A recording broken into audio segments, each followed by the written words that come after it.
And welcome back, everybody, to another episode of Bubba the Bat Flip, episode 126.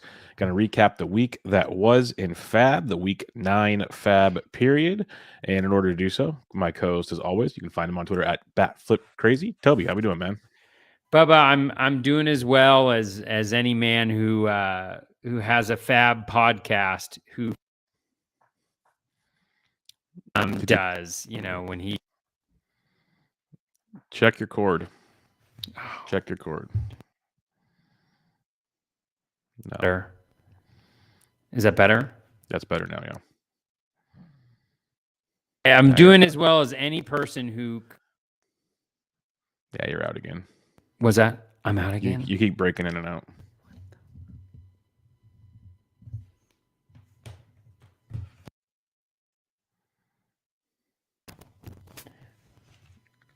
All right. You're not. You're out.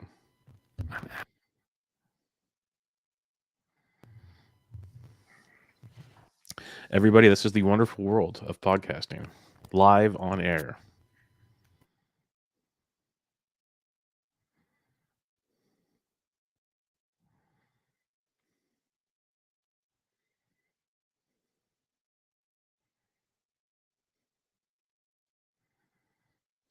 Nothing.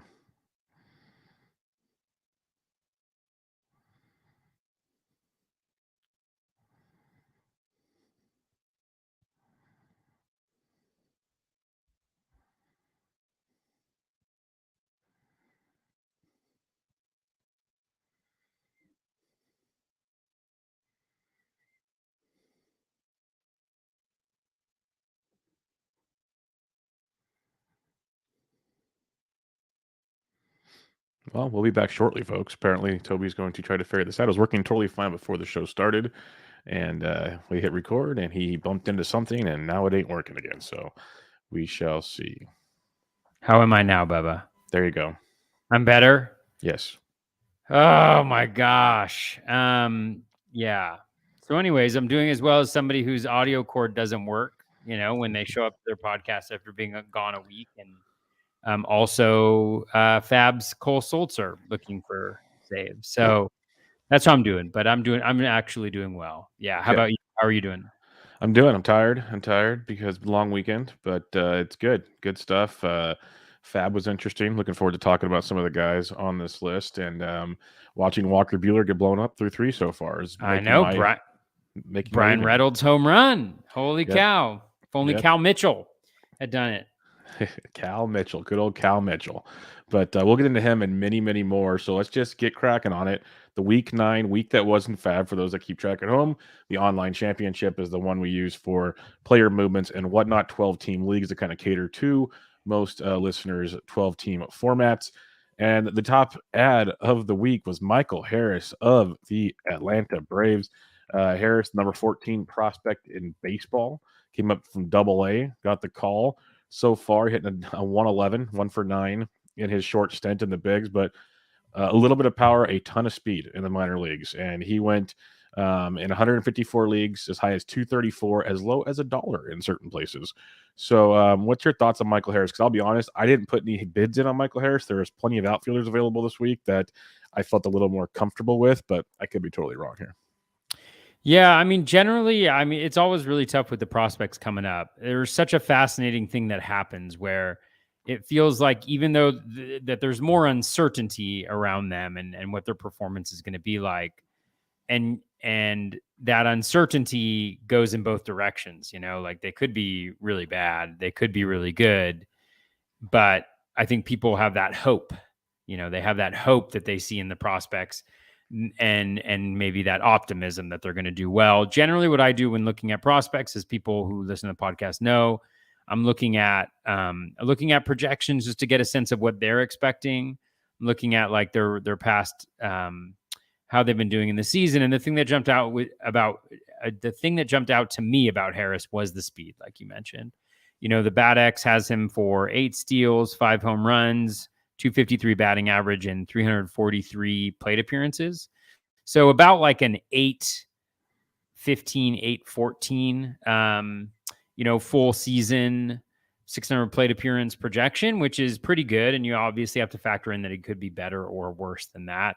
And then the batting average is solid as well. So he was up there on my bids, but nowhere near where he went in most leagues. I think he was going for, I think he went like in $120 or more in most of, if not all of my leagues. And I was more in like the low 20 range. So missed out on him. Who knows what he could be? The only concerns that I had, like from a more macro perspective, were just he's hitting ninth and he's a lefty. So I don't know how they're gonna play him with against lefties or not. And even so, like hitting ninth, there's like a little bit of a limited ceiling there. So that kept my bids out of the range of possibility for him this week. How about you? Yeah, you'd imagine he's going to platoon with like Duvall or something, because Duvall's been so bad as well. And now it's just a way to like get the platoon and play there, get some speed on the base paths and go there. Yeah, I didn't even put any bids in on him. I just knew like I wasn't going to pay enough. There's a couple of guys we're going to talk about here pretty soon that I was much more intrigued by. So I wasn't there on that one, but I'm usually always, like we talk about, kind of skeptical in the prospect realm of things. So it's why I'm just like, nope, I'll let someone else get this. And if it works out, good for you. That was kind of my thought process there. I focused more on teams playing 9 games this week or 8 games this week. Yeah. That was where I was focusing on getting those guys for the cheap instead of breaking the bank. And we'll start with the first one here. Christopher Morel picked up in 140 leagues as high as 99, as low as $1. Outfielder for the Chicago Cubs, leading off of late for the Chicago Cubs. And he has a hit in all but 1 game so far this season. He even went 3 for 9 in the doubleheader on Monday with another stolen base. That gives him 5 steals on the year, plus 2 caught stealing. So they're letting him run wild. Got a little bit of power in that bat. I love what I'm seeing here. He's basically turning into the Rafael Ortega of last year. I guess is his role now. And I was very, very happy to bid on him instead of Harris. And again, could be wrong in the long term, but give me 9 games this week with a guy that's actually already proving he can swing it pretty good, leading off for the Cubs. I'll take my chances there. So I like Morel quite a bit this week. Yeah, I actually picked him up in my OC because of the 9-game schedule, and also like when I look at the projections for him, they're pretty nice. I mean, the batting average isn't high; it's at 226, but the Bat X has him projected in 170 plate appearances for 4 home runs and 4 steals, which if you project out over a full season is a 14-14 season. Which has a lot of value. Like you mentioned, he's been hitting leadoff. I love that comp to Rafael Ortega. That's a fantastic one. With the exception that he bats right-handed. So, they're unlikely to platoon him when they need him. It's obviously a crowded situation there with Andrelton Simmons and Nico Horner and Morel and VR before his freak accident that he had with a training rubber band. But I really liked him a lot. He was only available in 1 main of mine, and I think I bid like $57, which is pretty high for me. Or maybe it was 47, but he ended up going for a little bit higher than that. Already stole a base today. And as long as he keeps hitting leadoff and playing every day in that lineup, I think there are some nice things that we're going to see from that. I think he also he only has 1 barrel, but he does have a 111.7 max EV, which is pretty good for only having 30 batted ball events. So I like it. I like it a lot. And I'm going to go with it. So we'll see what happens. I liked him though. He was definitely kind of top of my priority list too. Yep, he was near the top for me, and I was very surprised. Like, I guess it shows how sharp some of the leagues were in. Like, even some 12-teamers, he was already gone. Like, it was probably, with all the leagues I did FAAB in, it was probably 50-50 if he was there or not. And I was pretty impressed by that, going, okay, that's some people are paying attention. That's good. So we'll see how he keeps doing. But like we both said, he's starting off the week very well in this 9-game week for us. So let's just keep swinging it, and let's maybe keep you past this week and see how it goes. Edwin Rios. Oh, Edwin, we've been wanting you to do this for so long. Picked up in 126 leagues, as high as 88, as low as $1. With Muncy on the IL, Bellinger banged up. Rios is playing nearly every day right now, which is great. Just in the month of May alone, he's hitting 273 with 5 home runs. Still strikes out a ton, a lot. But we know the quality of contact that he brings to the table, the barrels, the hard hit rates. The dude's a freak at the plate, and now he's getting the playing time we've all wanted to see. I wasn't as aggressive on him as I thought I'd be, but I didn't really need the corner infield situation as much, which is why I was focused elsewhere. But I love Edwin Rios as long as he's playing. And right now, with like I said, Bellinger's banged up and Muncy on the IL, it's his gig for a little bit. It looks like. Yeah, absolutely, and you can see why people are interested. You mentioned the power that he's got. I mean, his projection is for 26 home runs if you extrapolate it out to 600 plate appearances, which isn't nothing. But I also feel like I think one of the challenges overall with FAAB, and one of the reasons why I stay away from really big bids unless it's a truly like kind of difference maker player, is that 26 home runs seems like a lot, especially now with the context that we're in. But just kind of streaming guys for playing time, getting those nine game guys in, getting those 8 games, getting those 4s in versus the 3s, all of those things, like you can generate something similar just by streaming a power bat over, the course of a season. And so I generally don't go in hot for those types of guys. I think my bids were in the low single digits for Rios. Can definitely see it, but there's major weaknesses that we are well aware of. The 38.8% K rate. It's higher than he's traditionally had, but it is at 31.5%. His contact rate is down close to or at the lowest point of his career as well. And I think one of the things to think about too is, he's got those 6 home runs, which is great. They come on 6 barrels. And so he's gotten a home run every single time he's barreled it up or gotten some home runs on non-barrels. And so there's a lot of luck at play here. The 359 BABIP when he's a career 257, especially as a guy who hits the ball in the air a lot. I think that BABIP's going to be pretty low. And he's only hitting 263 with that. So the BATX projection is in the low 210s. That could even be high in today's landscape with the batted ball profile that he has in the K rate. So I'm not that interested, but I could see him as kind of a plug and play, but I didn't want to bet. I didn't want to FAAB a lot because there's just so many dynamics that are going on that have him in the lineup every day right now. I just don't see it happening in the longer term, both skills wise and, him getting playing time consistently. The Dodgers way. It's just the way the Dodgers do it. And because Muncy will obviously slide back in when he comes back, whenever that is. And they're going to keep putting Bellinger out there for now. So it's what it stinks for Rios. That's why I always wanted Rios to be one of those trade packages, like ship him somewhere, let him play. The dude is super talented. So I'll have to kind of wait and see on that one. And maybe he'll get shipped this year. We'll see. But fun to see him get some playing time while he's got it. Kyle Lewis is back after starting the year on the IL, a little bit of rehab in AAA. Picked up in 101 leagues, as high as 157 and as low as $1. He's got hits in 3 of his first 4 games, including 2 home runs. He sat out Sunday. The Scott Service basically said we're going to maintain it throughout the season. It's going to be a lot of days like this just to keep him healthy.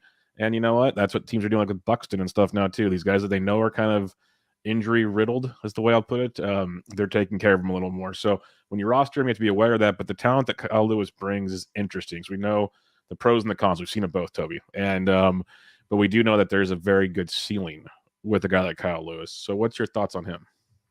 Yeah, he was the guy that I was bidding the most on, just because I think, we've got a 480 plate appearance sample from him, which includes 24 home runs, 7 steals. I don't know if the steals will be there this year, given just the injury issues we've seen. And yeah, I'm wondering if that scratch on Sunday, there wasn't a lot of information on it. They just kind of scratched him. And I wonder if that kept the bids lower than they would have been otherwise, because there wasn't a lot of information. And as you mentioned, Scott Service had an interview that he did that I think was published in the Seattle Times or some publication at like 5:30 or 8:30 Eastern time, 5:30 Pacific. And then I saw that quote about how really it was just let's kind of keep him fresh, not play him too much type thing. And so, again, like I like him a lot if he can stay healthy. I do think he's pretty close to being that difference maker with what we've been able to see him accomplish so far in his career. And so I think it's just a matter of whether he can stay healthy or not. But I liked him a lot as an ad for sure. Yeah, I'm with you. I had bids in on him everywhere. Like I said, I bid on a lot of outfielders this week. There were a lot available, and it was an interesting week for that reason. Yeah, there was the other positions was scarce, but the outfield we had options this week, And I liked Kyle Lewis because, like you said, it's, we look at all these different guys, and with Lewis, we've seen it. Like you said, there's a pedigree there. We've got 480 plate appearances. We know what we should be able to get out of him. Like, there's a floor that's not pretty. We've seen that too. That's what got him demoted last year. But we've also seen the ceiling, which is outstanding from Kyle Lewis, and he's still super young. So you think he could still tap into that at some point in time. So I was willing to take that chance as well. I guess the only concern, if I had to play devil's advocate here, is besides the steals, like you said, due to like the injury to try to do that, is they still are crowded there in Seattle. Like if Jared Kalenic starts hitting in the minors again, he might get another shot. Like there's a lot of dudes up there, but I think it's Lewis's for now. Lewis and J Rod feel like they should be out there every day, and then they kind of pencil around that. So we'll wait. I like to go after him as well. All right, William Contreras picked up in 96 leagues as high as 247, as low as $1. Like I like William Contreras a lot. I had him for $1 a couple weeks ago, but 247 is a bit of a surprise for me, Toby. It's been great. He's a catcher that plays every single day, either DHs, catches, even played one game in left field. He's got 7 homers on the season, hitting 281. Contact rates are crazy. The barrels and the hard hit, like he looks really, really, really good. And the fact they're playing him every day is awesome. They're hitting towards the bottom of the order. For a while there, he's hitting like second, which was cool. But they got him at the bottom of the order. But still, I guess the moral of the story is a catcher playing every day. And that's what got people's attention. I still don't know if I'd pay 247 for that attention. But I was willing to roster him anywhere I could. I just wasn't going to break the bank for him. So what's your thoughts on William Contreras? Yeah, I mean, he could be a difference maker for the reason that you mentioned. He's playing every day. He's got that catcher eligibility. You mentioned the skills. I mean, the one thing that I'm impressed with just in looking at the underlying numbers, the O swing is much better. So far, and again, we're only looking at 70 plate appearances. Chances are it won't necessarily stick and that he'll regress back to that kind of career average, but you're looking at 26.8% O swing, so much better than league average, much lower than his career norm, and then that contact rate is up as well. So not only is he being more selective, but he's making more contact with better pitches. And I think we're seeing some of the results of that. As you mentioned, there's small sample noise in here. He has a 52.5% ground ball rate. So he's hitting the ball on the ground a decent amount. He's got a 53.8% home run to fly ball. He's got 7 home runs. He's got 7 barrels. But again, he's only got 70 plate appearances. So his barrel rate per batted ball event is 17.5%, which is truly elite. And he's also got a 12.8% over 156 batted ball events, including a really nice max EV of 114.2. So there's a lot, I think, to like in that profile, especially with them giving him playing time every single day. That could be a real difference maker. You look at his bat X projection, in 250 plate appearances, they have 250, 9 home runs, 30 runs, 31 RBI. You multiply that by 2, you're looking at, 250, 18 home runs, 60. And from a catcher, that's really good. Over the course of a full season, that's huge. That's a major difference maker. That's like, Danny Jansen, but probably better. And so, yeah, I really like him a lot. Potential difference maker. I'm in a little bit of a bind, or not a bind, but like in my OC, I think I have his brother and JTR are my 2 catchers. So I'm not really looking, but he could be really big, especially in those deeper leagues where things are rough. Yeah, that's why I tweeted it out yesterday, and I got a lot of feedback from people that don't play in 12-team leagues, apparently, because I said, we both like to pay for catchers. And I'm in a similar scenario, not on all my leagues, but I have a lot of like Contreras or JTR or Varsho, like Grandal, I still believe in. Like there's a group of those guys where I'm not dropping them. But then in my other leagues, I was like, if I had Kelly for Arizona, I've dropped him everywhere for like William Contreras and others. Like I'll just start just rotating that position if I have to. And I tweeted out that maybe this wasn't the year to pay up for catchers, because catchers has been kind of just blah all over the board. And there's like obviously William Contreras is a game changer, but Danny Jansen has been available. Like there's been a bunch of guys that have all of a sudden stepped up that you could stream right now, is what I was trying to say. But I get it, in 15s you can't. Like you're not going to get that same luxury. But in 12s, like every week you look at the waiver wire. Like Elias Diaz was on waiver wires this week, and they have 7 games in Coors. I know he doesn't play every day, but he was there. Like there's dudes all over the place at catcher right now in 12 teams and less. So it was interesting to me, and that was my point of my tweet, and that's why I like to explain it on the podcast, because I get more than 240 characters to get my point across. But it kind of just stood out to me about the options that are on the waiver wire. Obviously, 12s are better for waiver wire fodder than 15s, but it just kind of makes you think back on your process of drafting. Like, did I need to take catchers early here? And I could have gone somewhere else. It's all Captain Hindsight stuff, but it was just something that kind of stood out to me when breaking that down. All right, I'm gonna give you the floor on this one, Toby. Cole Sulser picked up in 86 leagues, as high as 187, as low as $1. As Toby hinted at earlier, he blew a save, gave it 4 runs, faced 4 batters tonight. And he's coming off of 1 save last week and looked like he was getting things together, but tonight happened. So what's your thoughts on Cole Sulser right now, Toby?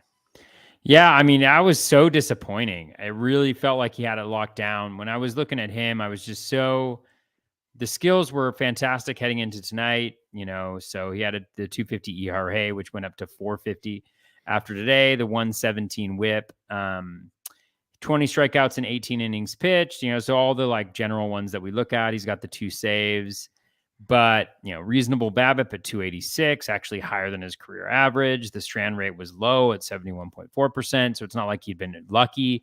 And then when you look at the other metrics, 14.1% swinging strike rate, that's very good.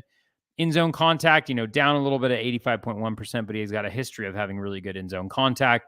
His O swing was the highest of his career at 39%, getting ahead of batters. He had a 16.9% K- walk rate, which isn't fantastic for a reliever, but like the skills are all there that said, this guy's probably been a little bit unlucky when it comes to it. Well, that luck certainly continued today. I mean, just having him come in the 7th inning in Coors, like it just came out of nowhere to me, because the last 2 save opportunities that they've had, they brought him in and it was looking to be a save opportunity before he came in. So just one of those disheartening things. And it just shows the challenges of the wire at this point when it comes to closers.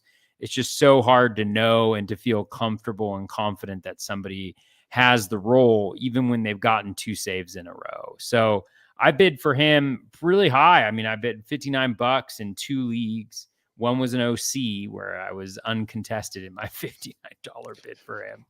And then the other one was in my super. So one of my high stakes leagues. I was really excited to get really my only, I think, like kind of, I'll say that combined I have 2. I think I have like Pagan, Jorge Lopez, and now Sulser. So I felt like, I've kind of pieced together two full closers, but apparently not. So we'll see. I would not be surprised to see him get another save opportunity later on this week, just because after he blew a save opportunity 2 weeks ago, I think, they brought him right back in. So bizarre situation, really unfortunate for people who put a lot of money into Cole Sulser, but we'll see what happens from here on out. Question for you here.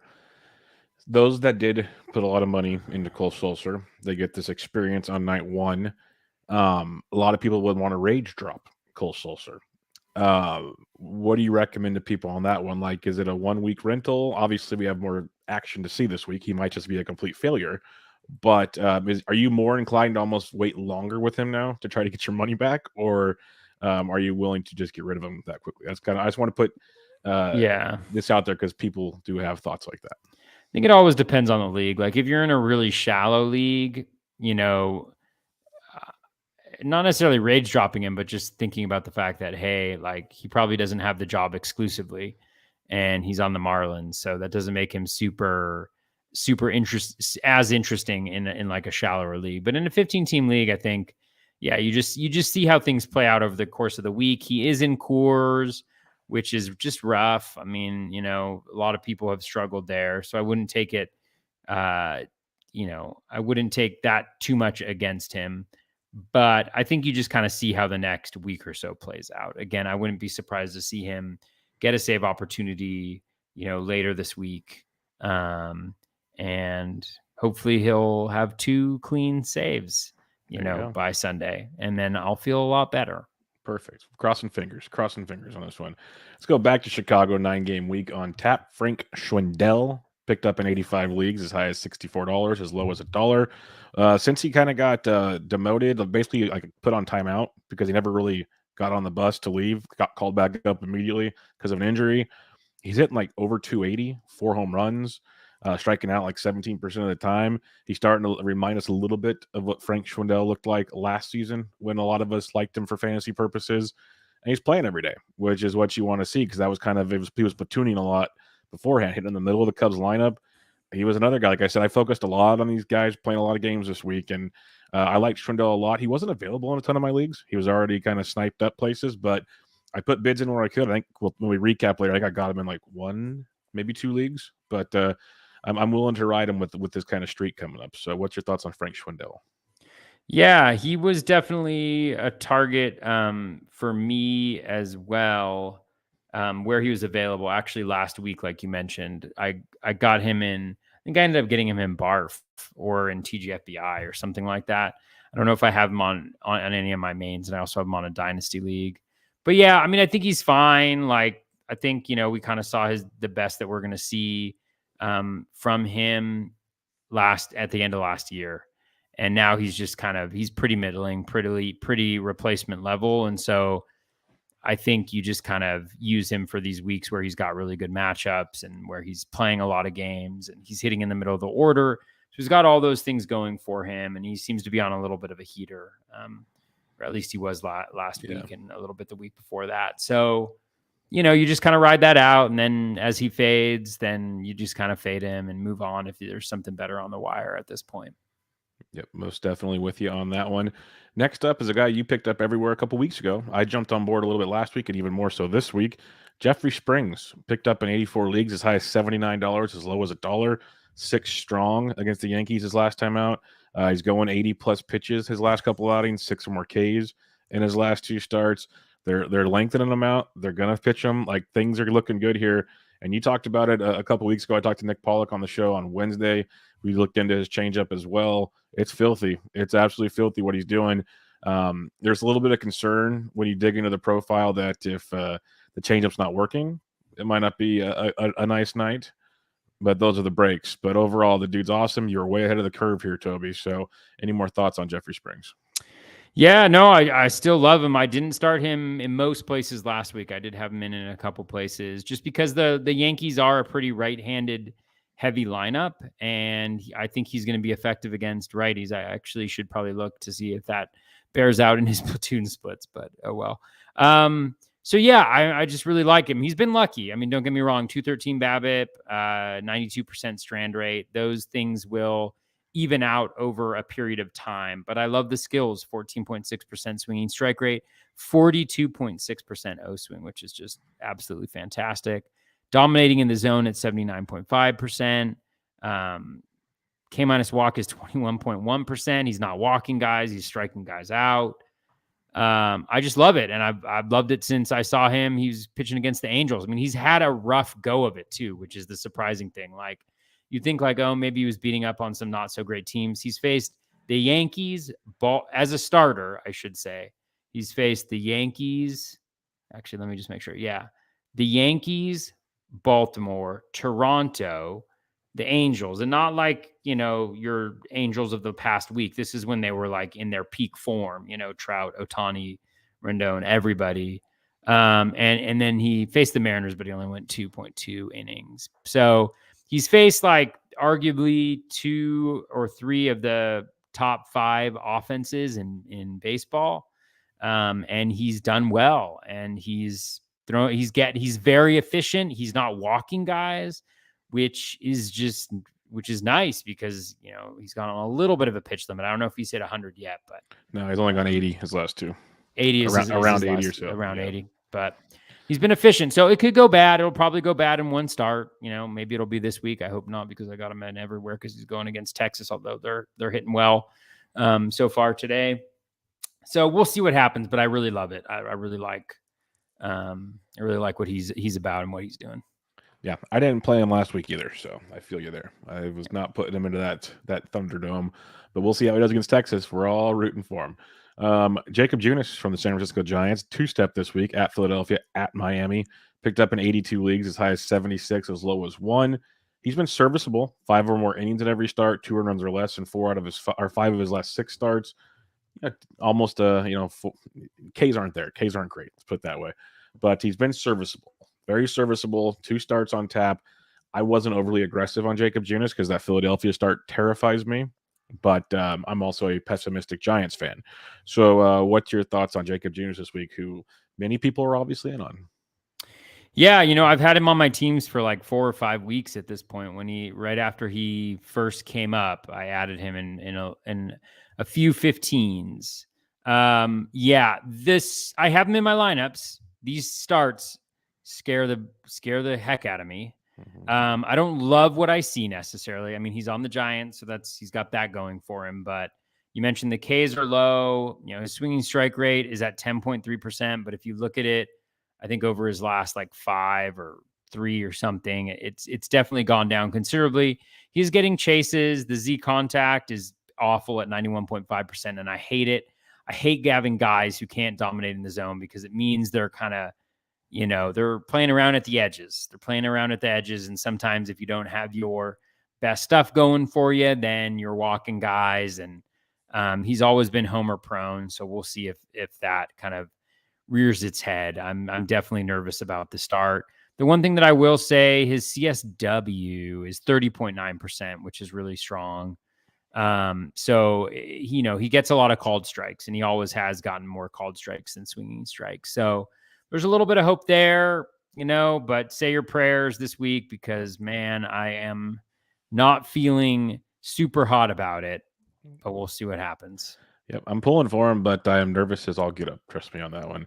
Watching that ball fly out of Philadelphia today, I can see it happening with Jakob tomorrow. Very much in play.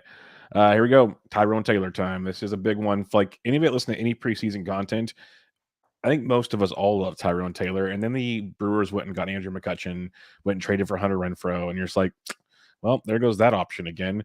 But now Taylor's got playing time because McCutchen's been, doing his thing. But Renfroe to the IL, which is big. Lorenzo Cain.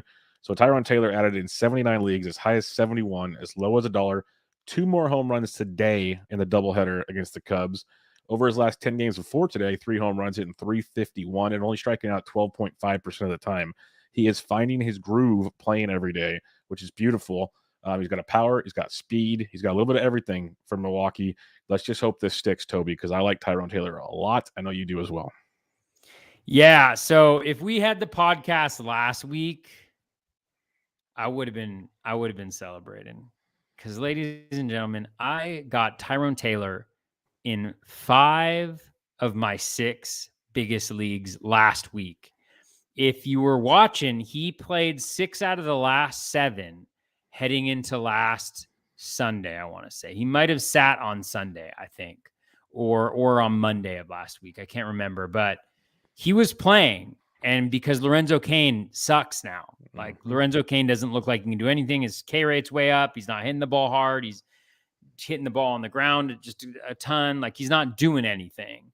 And so Tyrone Taylor had really supplanted him as the pretty much everyday outfielder heading into last week. So I picked him up in 5 out of 6. It's been a beautiful week. It's been a beautiful start to this week.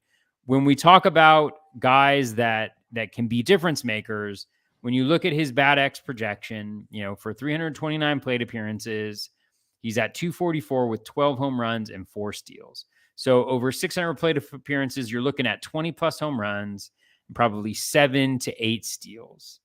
And that's huge. This is a potential, if things go right, 2010 caliber player over the course of a full season, playing against a relatively weak pitching division, hitting in the heart of the Brewers lineup because it's, while it sometimes feels like a good lineup, it's not really a good lineup. And so, I really loved adding him. He doesn't strike out a lot. Like his career is 20.7%, in 450 plate appearances for his career, he's 18-7. So again, looking at that 20 to 25, 8 to 10 type of thing. Contact rate is really solid. He does chase a little bit, which is a little bit disappointing, but career barrel rate around 8%, right around 8% this year, max EV around 110. So he checks all of the boxes. And so I was really lucky last week. The only challenge is the one league I didn't get him in is my biggest league. And I lost out on him for $2, 16 to 14. So that's been a little bit sad, but wonderful. And I'm really excited to have him because with the Renfroe injury, it gives him that opportunity to play and to earn that playing time. And he had a wonderful catch today. I've seen him make some really nice defensive plays earlier in the year. So I don't know whether he's a good defensive player, but he's certainly at least doing well enough so that he's not a liability there. And you'd much rather have him in the lineup than Lorenzo Cain at this point in their 100%. careers, I think. Yep, I'm with you. So let's hope he gets to keep that job because a lot of DC teams will be very happy with those moves right there, let alone season longs where you're smart enough to get him early like Toby was. This is why Toby is good at what he does. Let's talk about the next one up here. Ronesi Contreras of the Pittsburgh Pirates. Everybody was pumped when he got called up. Made 2 starts last week, 5 innings in both outings, 2 earned runs and 1-0 in the other.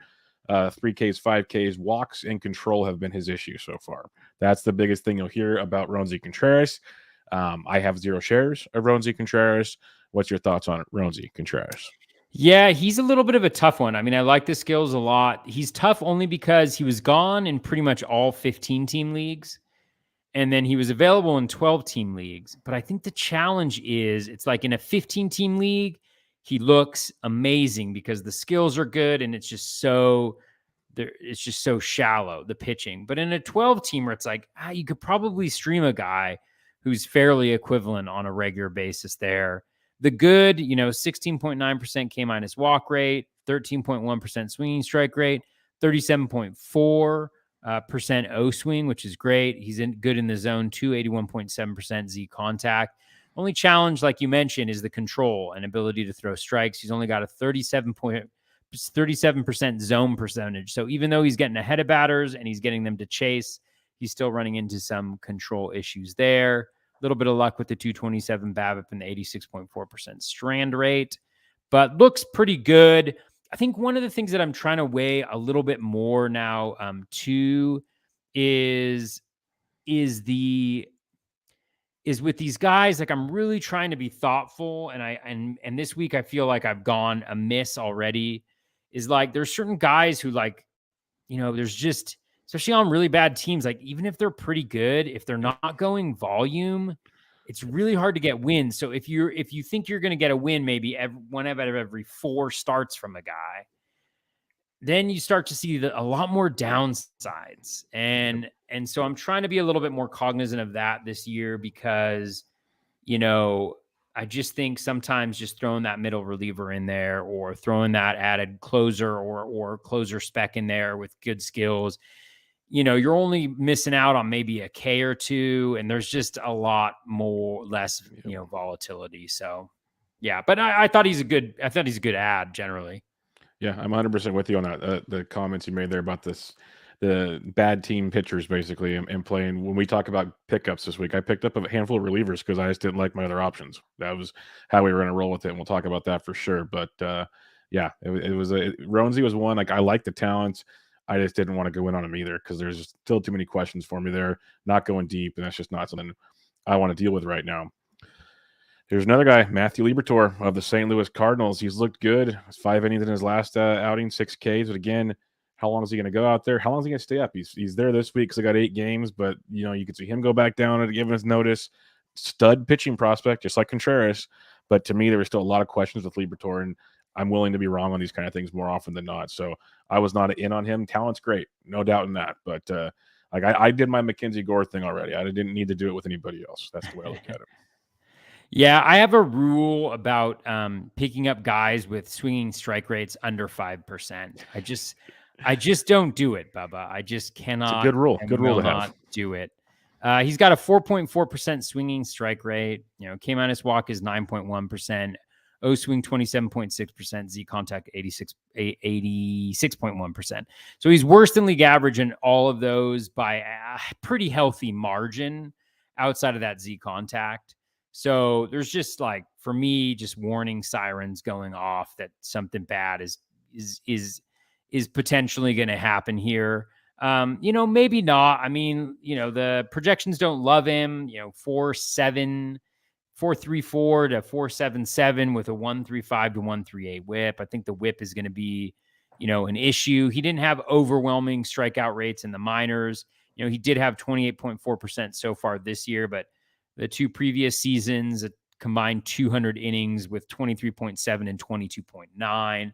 So if that's what you're doing in the minors, I think what you end up getting is you end up getting worse than that in the majors. And so now you're talking low 20%, high teens, and just have no interest whatsoever in that. And so again, I've made fun of guys like that before and had it look really bad, like just get it, just pie in the face or whatever. But I'm just willing to kind of make those decisions. And I think more often than not, you're going to end up on the right side of things. And by that, I mean like 90% of the time when a guy, even through just 9 innings, has a 4.4% swinging strike rate, he's not really fooling guys at all.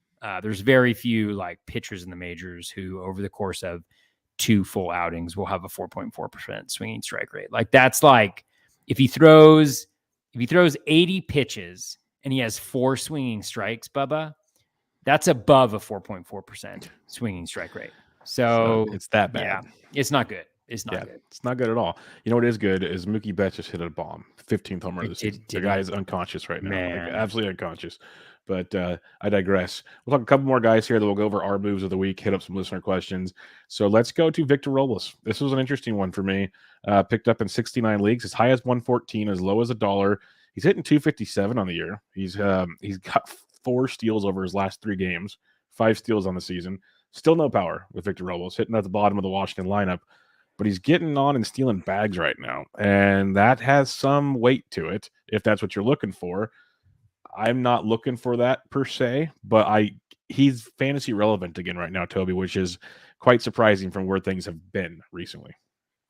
Yeah, for sure. I tried to dive in a little bit and see what we were getting out of Victor, and I really couldn't see anything different.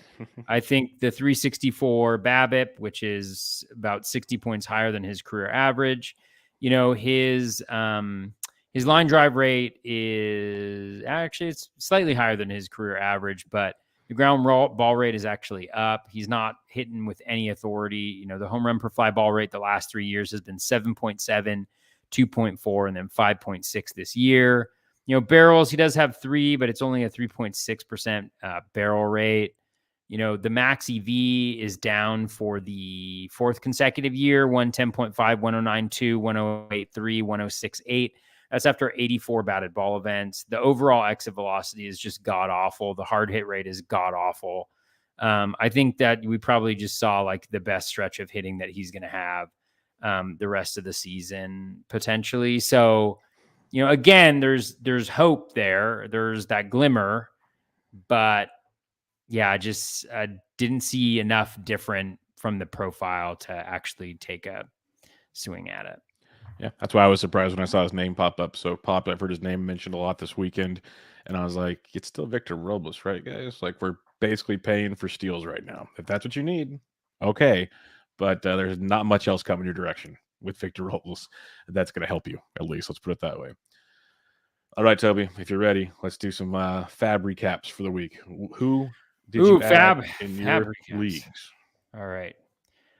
You're going to hear a lot of Cal Mitchell, ladies and gentlemen. A lot of Cal Mitchell. Tell us why you grabbed. Blowing up your, I don't know, earbuds, earphones, earplugs. Why did you add Cal Mitchell in so many places? So the reason I added Cal Mitchell in so many places, projection for Cal. I like to think that his full name is California. I was going to go with Calvin, but okay. You're probably right, but sometimes I like California. I'll let you keep going with California Mitchell. I mean, that's actually that's a pretty sweet name, California Mitchell. So if there are any like babies that are born this year that are called California and they go by Cal, I'm gonna guess it's probably listeners of the podcast for sure. So Cal Mitchell is hitting leadoff against righties and 6th against lefties. He has playing time. He had a really good start to the minor league season. 5 home runs, 6 steals, 306 batting average. He's always had a pretty good batting average. You can see that in the projections. 252 batting average, which, again, like you're like, oh, 252 batting average. That's nothing. Like that sucks, but it's actually like pretty good right now in baseball that we see right now. 3 home runs, 2 steals. Heard some positive things about him, this year in terms of how he was doing. His WRC plus was the best of his career in AAA in his entire minor league career, at 128, doesn't strike out a lot, decent plate discipline. So all of those things kind of had me thinking, well, he's kind of worth throwing a little bit at. So I had like $17 bids, I think, in most places. So I got him for $17, dropped Kyle Isbell, added Jonathan Daza and dropped Brett Phillips for $11, backup of 6. And Daza, it was tough because he was not in the lineup today. And so I have him. I got him in this league, and it's my biggest league, and it's the league that I share with Brian Slack. And I was like, and we were like texting, and it was like, oh man, Daza's not in the lineup. Do we like? He's played 6 of the last 7, so it's like assume he plays the next 3. That would be something. And the other option was like I think Rugnet or Door or something like that. So I hope you played him. So we went with him. Good. Which was nice because it eased a little bit of the burn on Cole Sulser because he did have the bases clearing double off of Cole Sulser. So that was nice. Picked up Franchi Cordero for 7, dropped Eli White, which, he went off today. Oh, well. And then added Daniel Hudson for $4 with a $2 backup, dropped Matt Barnes, and then added Rugnet Odor for $2, $1 backup, dropped Jonathan VR. So with that, like Franchi, he's been hitting well. I mean, he's still got a lot of the issues that he's had in the past, but I think they're slightly better this year. Let me just check. Maybe like the BABIP, I don't think was ridiculous, but maybe I'm thinking about another player because I look at a lot of players. Oh, it was 340, but that's right around where he's been in his career. Yeah, the strikeout rate was way down. The O swing was really nice. Contact rate is higher than it has been throughout his career. Nice hard hit rate, 7 barrels, 112 max EV. It all looked pretty good, and he hit against the last lefty. So I thought, hey, maybe he's going to play every day. And then with Daniel Hudson, Kimbrel's been a little shaky. He got the save yesterday, I think, but he did give up a run. His line is not pretty. I mean, he's like 4.5 ERA, 1.4 WHIP, something like that. So it's just a wing and a hope and a prayer that maybe this is the week that Kimbrel falls apart and Hudson takes it. But I doubt very highly that's going to happen. And then Odor has been hitting pretty well recently, and he's got 7 this week. And so I was into the kind of Orioles middle infield here. In my next league, I added Cole Sulser for $59, backup of 32, dropped Matt Barnes. Added Cal Mitchell, dropped Lane Thomas. Added Kyle Farmer, dropped Freddie Peralta. That's a sad one, but Freddie's gone for 6 to 8 weeks. 8 weeks. We're talking about end of July, early August, probably at the earliest. They got to ramp him up. They're going to take it very easy with him because they're going to want him for the playoffs, and I'm not really worried about them making the playoffs in the division that they're in. I just think there's too many things that have to go absolutely right, and he's got to pitch well. He hasn't pitched well really this year. So all of those things need to go well for me to really regret doing this, and I have 3 other guys on that team who are on the IL, and I just can't. I need that spot. So that was sad. The sadder thing, too, was that I liked Ramon Urias more this week than Kyle Farmer because of the 7 games. And I botched my FAAB. I had Urias for less. And then what does Urias do today? He hits a 2-run jack, I think. So that was a little bit sad. But hopefully Kyle Farmer will do better, although I don't think I'm going to start him. So that was just an awful mistake. In another league, I added Trevor Larnach, dropped Matt Barnes, $37, 29 backup. Added Cal Mitchell, dropped Bruce Zimmerman, $13. I love Bruce Zimmerman, but the skills haven't been great recently. He has had a really rough go of it, but like swinging strike rate's under 10%. He's on the Orioles, which isn't great. He does have 2 good matchups, but he just wasn't making that team either week. So I moved on from him. We got next league. We have added Nico Horner for $23. Dropped Michael Chavis. That has worked out swimmingly so far. Yep. Added Cal Mitchell. Dropped Kevin Smith. A lot of Cal Mitchell. Literally like every place you could imagine. Added Cole Sulser. No backup bid. $59. Dropped Marco Gonzalez. Marco's getting a little questionable. I have him everywhere, but he's a little bit questionable. He's just not getting the strikeouts. Like if you can't get strikeouts, there's a lot that can go wrong and not a lot that can go right, which is unfortunate. So I'm holding on to him in 15 teamers, but in 12s it was time. I did add Christopher Morel, dropped Jonathan VR, $12 with a $1 backup bid. Then I got Tyrone Taylor, dropped Yusei Kikuchi, $4, no backup bid. And then I added Ryan Yarborough, dropped Freddie Peralta in that league as well. Which was a foolish move. I think it's one of those things where I wasn't sure if I was going to get Sulser. So I wanted to make sure that I had another pitcher in a line. Then I got him and I was like, I can't even play Yarborough. He doesn't even fit in this team now that I have Sulser. So that was just a bonehead move on my part. But that happens. TGFBI added Cal Mitchell, dropped Lane Thomas, added Lorenzo Cain, dropped Bruce Zimmerman. Cain has the 8 games this week. And, like with Renfroe out, he's been playing more. There's the possibility for steals, and I really need steals in this league. And then I also picked up Luis Rengifo and dropped Jonathan VR. And then in our shared league of Barf, what did I do here? Added Christopher Morel. Oh, I got him in Barf too. Dropped Brett Phillips, $53, backup of 26. I need speed bad. I got Trevor Larnach too, 37. Backup of 7. The Tigers also have 8 games this week, and I think Larnach is playing against lefties as well at this point, just because the Twins are so beat up.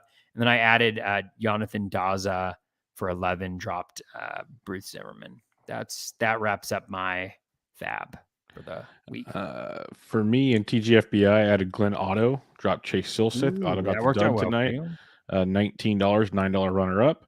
Also added JT Brubaker, dropped Andres Munoz, 13 with a $1 runner up bid. Go down to Barf here. We've got added Cole Calhoun, dropped Alfonso Rivas, 31 with a runner up at 27. Added Tanner Houck, dropped Tyler Wells, 17-5 on that one. OCQ, I added Jeffrey Springs, dropped Kyle Hendricks, 22 with a runner up at 21. Christopher Morel dropped Willie Castro, 17-4. Added Cole Calhoun, dropped Andres Jimenez, 16-0. So that was fun. The other RotoWire OC, Adam Morel dropped Lamont Wade Jr., 22 with no runner up bid. Added Nico Horner, dropped Hung Sung Kim, 14-7. Added Devin Williams. Nice Horner pickup there. Yeah, I like OC. I wish I had done that. Added Devin Williams, dropped Kyle Hendricks, got Devin Williams for $7. Runner up of 2. I know haters the guy, but like we said earlier, I'll take what Williams can offer right about now compared to some other starters. Especially an 8-game week, he's going to throw 4 times probably this week. And if there's one game that they could both get a save in certain situations, so we'll see. A satellite league added Frank Schwindel, dropped McCutcheon, 23-12. Added Kyle Lewis, dropped Brandon Belt, 21-0. Added had 0 for Kyle Lewis. Added JT Brubaker, dropped Jake McGee, 7-0. A lot of unattested bids. Love them. All right, my 4 OCs. Know what I just saw? What? When I was looking at the OC was I sat Pavin Smith. Oh, yeah, he already went Yahtzee. 3-run homer. Yep. Oh, man, as I was looking at that OC to see if I had Nico Horner on mine like you did. Smart guy. All right. Next OC here, added Cole Calhoun, dropped Felix Bautista, 17-15. Added Nico Horner, dropped Andrew McCutcheon. And then this is one I put bids in everywhere. I added JP Fireisen, dropped Jose Quintana, 11-6. Fireisen splitting the role in Tampa Bay, but his overall peripherals stat line is beautiful, so I'll take that. Patrick Wisdom dropped Yadiel Hernandez, 17-0. Fireisen dropped Kyle Bradish, 8-0. Love these unopposed bids. 2 more OCs, and then I'm done. Added Jeffrey Springs for 31, dropped Ranger Suarez, $28 runner-up. Added Cole Calhoun, dropped Stephen Kwan, 17-7. Added Brendan Donovan, dropped Merrill Kelly, 12-9. And then I added Elias Diaz for $1. Hmm. And then last but not least, Jeffrey Springs added for $31, runner-up of 2. Added JT Brubaker for $6, runner-up of 0. So fun stuff. But yeah, all over the boards when it comes to FAAB and what people are paying for FAAB. So we'll see how that goes going forward. But no Cal Mitchell for me. No Cali love for me. But, bummer. Well, we can... Well, I'll enjoy his 0 for 3 days so far. All right, let's get some listener questions here. We'll start in the YouTube chat here. James D says, thoughts on Nick Plummer? I know Plummer at least went deep tonight. I get another big hit too for the Mets. And I'll be honest, that was the first time I've heard of him, so I looked into him this evening. But do you have anything on Nick Plummer? Just got called up recently and playing pretty decent the last couple days, but I'm not overly optimistic. Yeah. Let's see. He's projected for a 199 batting average with 1 home run and 6 steals over 49 plate appearances, which is a total of 6 and 6. He's already got 2. He's already got 2 home runs this year, or actually 12 and 12 over 600 plate appearances. I know, right? He's already got a 112.8 max EV. I mean, that's pretty nice. Come on, Derek Carty. Get with it. Let's see minors what he did this year. This year he's 250, 6 home runs, 2 steals, high K rate throughout. So maybe he's just kind of like a Patrick Wisdom guy who strikes out a lot and hits for some pop. But I mean, even last year, 15 home runs in close to 500 plate appearances. There's nothing honestly that really stands out about him at all. I would not anticipate that it'll stick around. It's kind of my thoughts. I wouldn't get too excited just yet. Scott Harris has a question. We kind of hit on him at the beginning of the show, Scott, but do you think Michael Harris will be a good addition to the Braves? I mean, baseball edition, potentially. He's really fast, so I'm assuming that he's a decent he'll be a decent outfielder as well. You know, again, like fantasy impact, I think is limited a little bit by where he's hitting in the order, but if he's good enough, then he'll move up a little bit at least. So speed, a little bit of pop, nice overall profile, but I just wasn't as aggressive as I think a lot of people were very aggressive with Michael Harris. And I think part of that is just the speed. Like there's not a lot of guys that are going to come through that are going to have the type of kind of like elite speed that he has. So if you're short in steals, then you're trying to make a move now and make up some lost ground. For sure.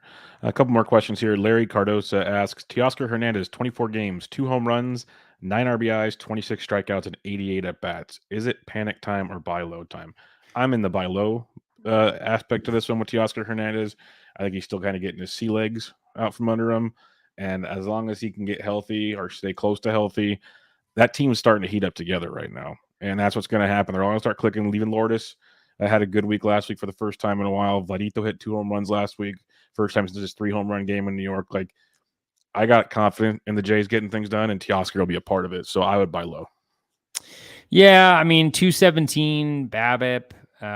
The ground ball rate is way up, but he has been injured. I would take the same approach that you have, where it's like he's still in spring training. You know, like he didn't have a full spring training, like you mentioned. He got injured right at the beginning of the season, so he's got the unfortunate situation where he's got to have spring training against guys that are in a much better place in the course of their year and their course of their ramp up, you know, with the pitchers and everything. So, I mean, a little bit concerned about that, but I think once he's able to make that adjustment, he'll be fine.